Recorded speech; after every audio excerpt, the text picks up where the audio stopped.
They know the city existed. Now, because of these phases of work where they found the monastery, the Pearling Village, and now these tenement buildings, they can kind of speculate and say, you know, we think this is it.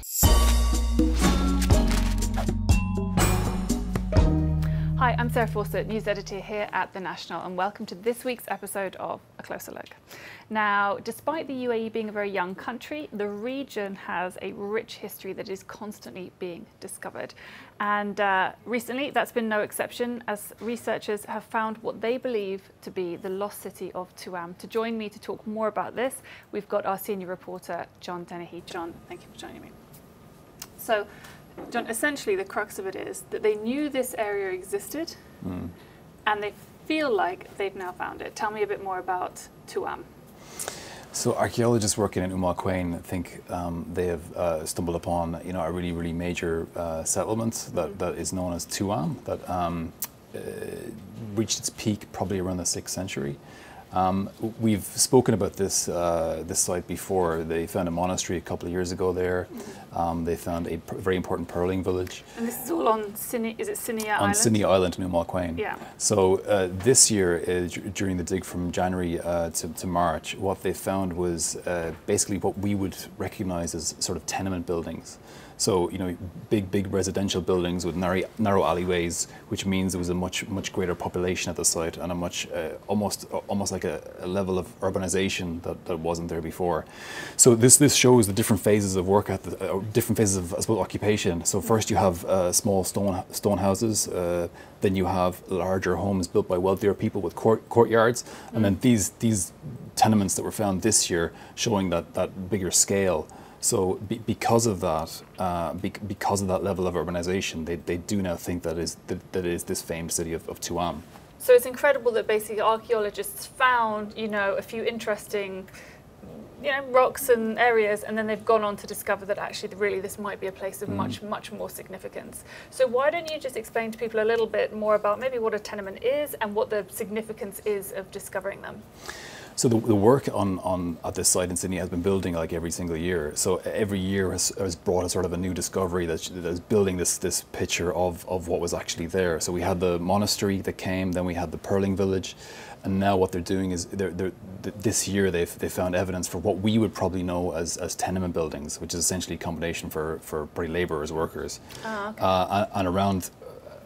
Also, you have these kind of narrow alleyways. So kind of what it indicates is sort of a level of urbanization that's quite sophisticated. So that tells you that it was much greater than just a village or much greater than just a monastery. It's actually a much bigger settlement there, a much more important settlement. We know Tuam is important because it was highlighted in many Arabic texts, and they speak about a place that's really famed for its pearls. You know, it was a place that was trading with other parts of the region. You know, they were fishing, they were baking bread, they were, you know, obviously pearl fishing. And it's to try and get a picture of it now, it probably was a smoky place because you had lots of people baking bread. You know, lots of the fishing industry. Infant mortality would have been quite high, so, you know, a difficult place to live, but also quite a sophisticated place too in many ways. So the area is named Tuam, which in Arabic means twins. Tell me, why were they so keen to find it? Well, archaeologists have known about the existence of this lost city for a long time, and it was mentioned in Arabic texts. But they spoke about this city of Tuam, why it was so important, and it was a place that was mentioned. It was famed for its pearls. That's also something that they know. Now, the site declined after the 6th century, and it was lost to time, and archaeologists weren't really sure exactly where it was. Some speculated it might have been down in Al Ain or Barami. And that's why you see sometimes signs for Tuam down there. But now, what they haven't had is this, what the archaeologist Tim Power described as a smoking gun. There's no sign that they found saying this was Tuam. That'd be very easy, I think, you know. But it's almost a process of elimination where they know the city existed. Now, because of these phases of work where they found the monastery, the Pearling Village, and now these tenement buildings, they can kind of speculate and say, you know, we think this is it. The second part of your question was, I think about Tuam and the origin of the name. It's again quite complicated, and it probably harkens back to what kind of a place it was. So we know it would have been a Christian settlement originally. Well, because was it not the second Right. Christian Right, yeah. monastery in the region? Yeah, so Nestorian monks established a Christian monastery there.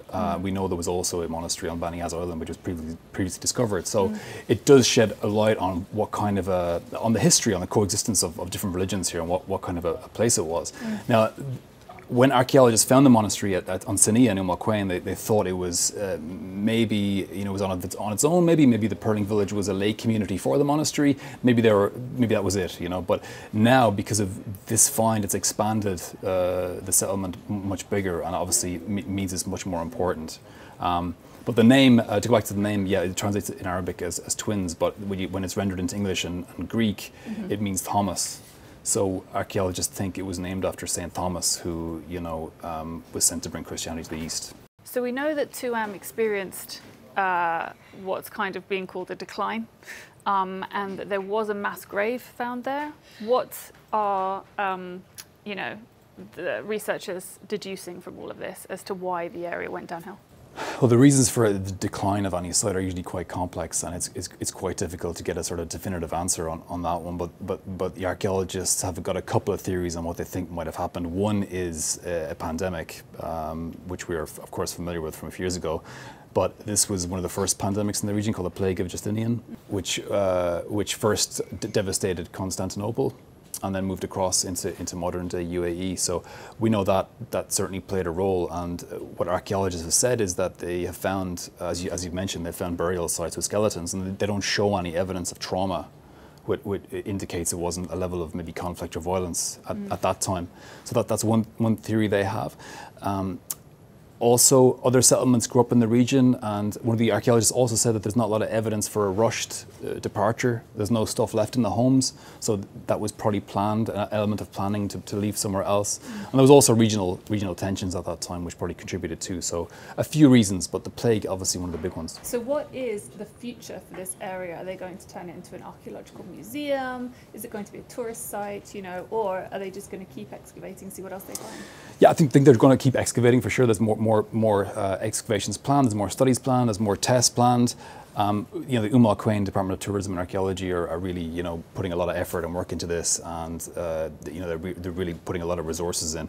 Their plan, they've said, is to potentially open up some of the sites for tourism, you know, which would be really a great way to explore some of the region's past. And as one of the archaeologists in the article said, that, you know, this actually is, you could almost walk through an ancient town and experience what life was like here then. Incredible. John, I love having you on to talk about historical stories. Thank you so much Thank for you. coming. Well, that's it for this week's episode, brought to you from right here inside the National's newsroom in Abu Dhabi. Thank you for joining me, and don't forget, all of our previous episodes can be found on our YouTube channel.